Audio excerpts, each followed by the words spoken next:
Well, supposedly, at the moment, we have representatives going talking to Russia about the ceasefire. They're dreaming of this 30-day thing, but I think it's a waste of time, and I would hate to try to sell that. It's going to be a really tough sell. There's no reason at all the Russians should go for this. They're going to be polite, but it wouldn't make a damn bit of sense for them. There's all kinds of problems involved in this. It's just a crazy operation. And at the same time, like they're saying, are the Ukrainians going to quit getting weapons? Are the Ukrainians going to quit drafting people, quit training people? No, they're not going to. It's just giving them a break. It makes no sense for the Russians to do this. And then they said, too, like, what the hell do we do with all those people that were in Kursk? I mean, they killed, 67,000 of them, but they've got a whole bunch of them surrounded. Now, what are we going to do with them? We aren't going to turn them loose. These people are guilty of war crimes against the citizens of Kursk. So, what the hell? You can't just turn them loose.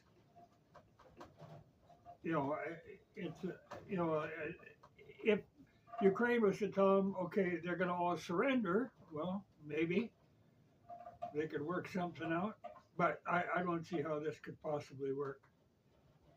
Nothing has really changed. I mean, there's been all this sort of squabbling, but until they take Odessa, nothing will have changed. That's the only way you're going to put a stop to it. That'll stop the weapons coming in. That'll stop everything, and it'll make a mess of Ukraine. It'll be just that little landlocked state, and as soon as that happens, Poland and Hungary and Romania are going to grab the West End.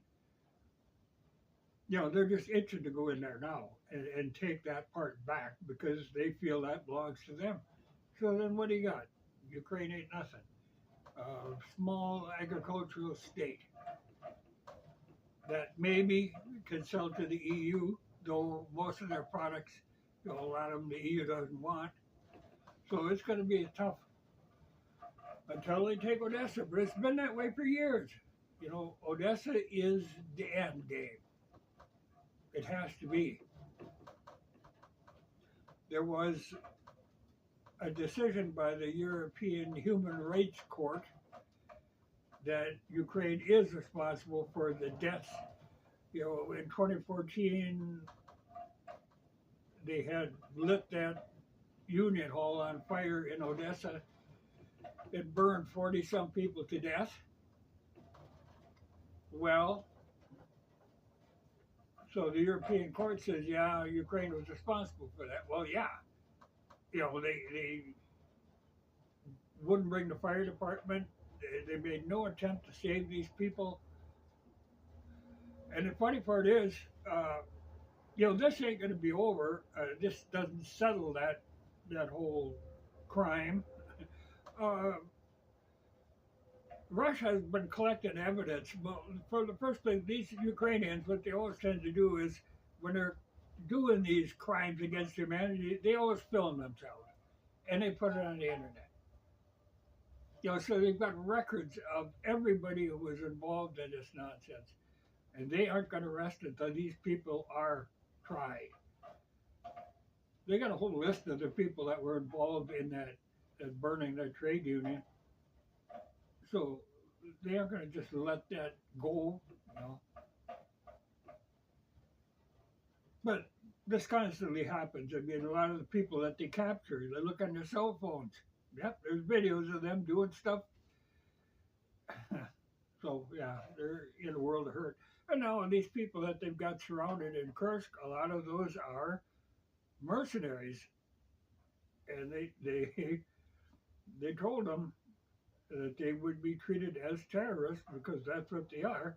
Of course, the whole state of Ukraine is nothing but terrorists now, and will be. It's going to be they've got to stamp that evil out completely because even now, I mean, they're constantly doing stuff really all over the place, assassinating people and just doing terrorist stuff. Like even those, the one day where they were showing, like when people, they made it like 300 and some drones that they sent toward Moscow right while they were working on this ceasefire. Yeah.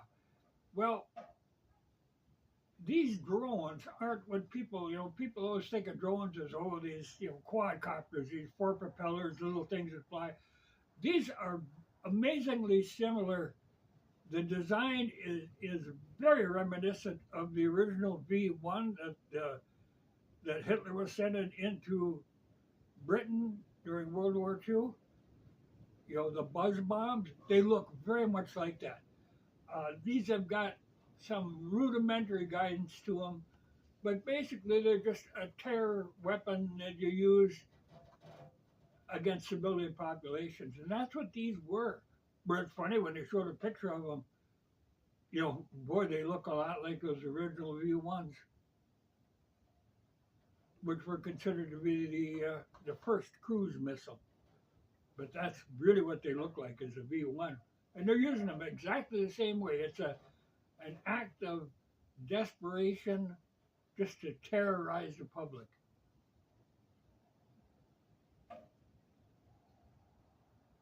So they got to live with that too. I mean, the war crimes trials after this is done are going to be going on and on and on. But they can't help themselves. We have made them a nation of terrorists. In fact, they're doing terrorist things here, assassinating people in this country. And it's only going to get worse after this supposedly ends. The ceasefire isn't going to do anything. Just give them a chance to get up to more mischief. So I can't see, we'll find out later today, I guess, but I can't see how the Russians could possibly go for a ceasefire. There's just no point in it. But like I say, it isn't going to stop until they take Odessa. Because that's where all the weapons come in. That's why we have people in Romania. The theory is, they could rush to Odessa, and the Brits want to rush to Odessa, to keep that port open. But eventually Russia's just going to have to take it and be done with it. I can't see any other way. But like I say, it's been that way for years. That's the key to the whole thing, is Odessa. I know it wasn't that long ago, maybe a week ago. Because they're not far from Odessa, and the Brits sent a shipload of weapons in, and boom, they sunk it right into port. Well, part of the ceasefire, no more, this on the Black Sea. That should be open to traffic so they can bring more weapons in. Can't have that. I can't see how they could possibly agree to this. They will be polite about it. They will be demure about this, but they will turn this down. In the first place, Ukraine has no intention, like Zelensky signed this crap because he wanted to get more weapons. So he signed on to it. But no sooner than he gets done, he gets out of the place, does a press conference, and kind of renounces everything he agreed to. So, meaningless.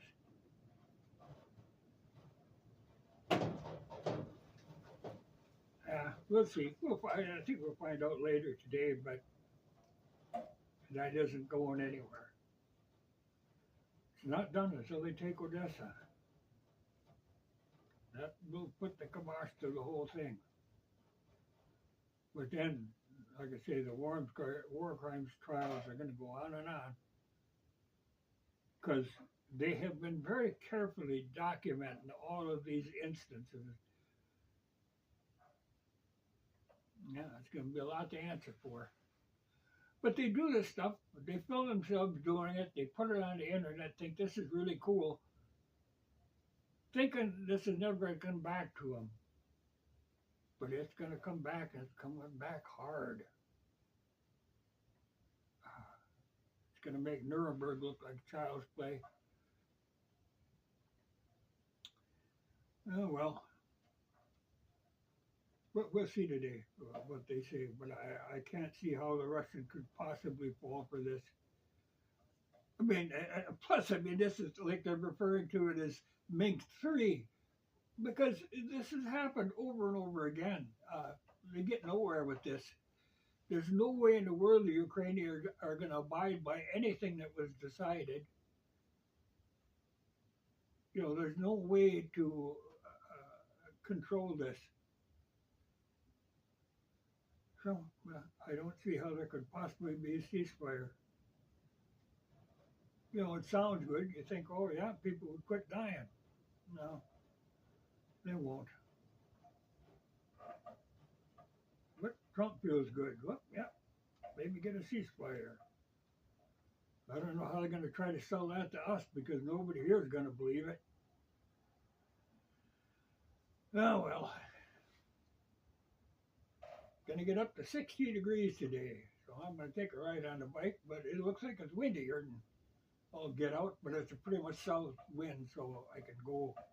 It'll be tough going against the wind, but it'll be easy coming back. So that'll be the thing to do today.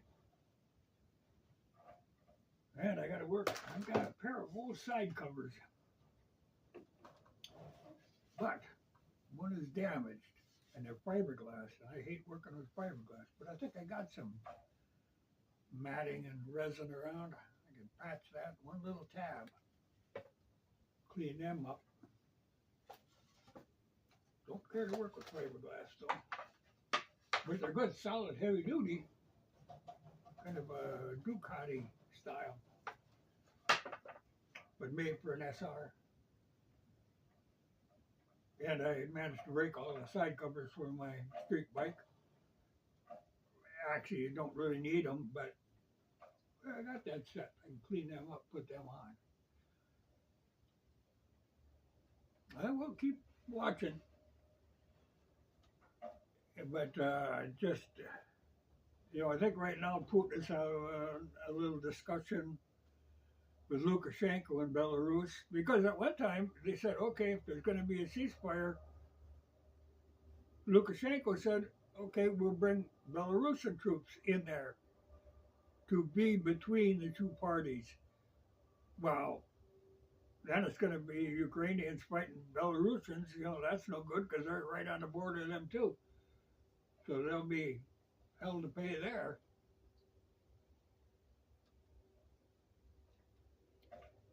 No, just a bad deal all around, but I think they're just wasting everybody's time and getting people's hopes up with this ceasefire. Ukraine is not ready to quit. And the Russians have no reason to quit. I mean, they would have to pull all of the Ukrainian troops out of all of them new portions of Russia, pull them way back, being across the river. Then maybe it would make sense. It would be a way to save Odessa, because if Ukraine loses Odessa, Ukraine is done completely. But the point is now you have to finish them completely, because the one thing the Russians don't want is having this, you know, because they keep talking. Well, before 5 years, then we can try again. Well, you can't let them try again. You don't want to put this off to the next generation has got to deal with them. They've got to be put in their place now and just be done with them. You know, and they keep talking, oh, if we get rid of Zelensky, there's a whole crew there. You know, they want to put Poroshenko in there. They think, oh, he's no better. I mean, they've dealt with him before. He's of the same bunch, you know. Everybody they keep bringing up, that they could possibly try to stick in there as a new president. Like things would be altogether different. All of them are of the same mind as Zelensky, so that's no good. The only one who's got any sense is that the one that they Chuck, I think is his name. He was of the opposition party in Ukraine. Well, they outlawed the party, arrested him, beat the snot out of him, threw him in prison. Well, then in a prisoner exchange, Putin got him back into Russia. If they want a fair election in Ukraine, let him run too. Then see what happens. See if the people in Ukraine actually want peace or if they just want to keep this crap up. But I think they want to keep this crap up until they're all dead.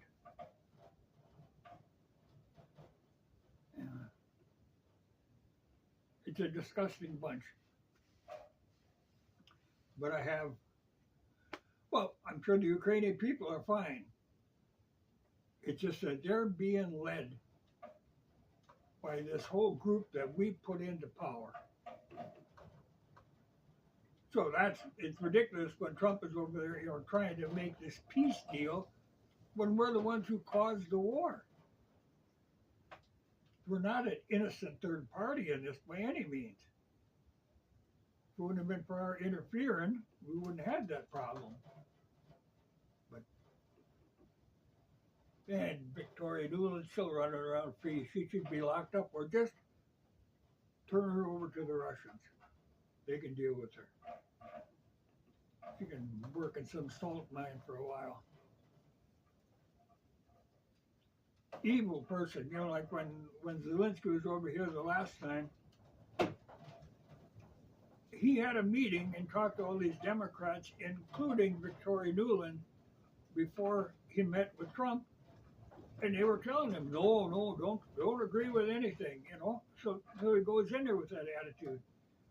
For some reason, he thinks, these people are on his side.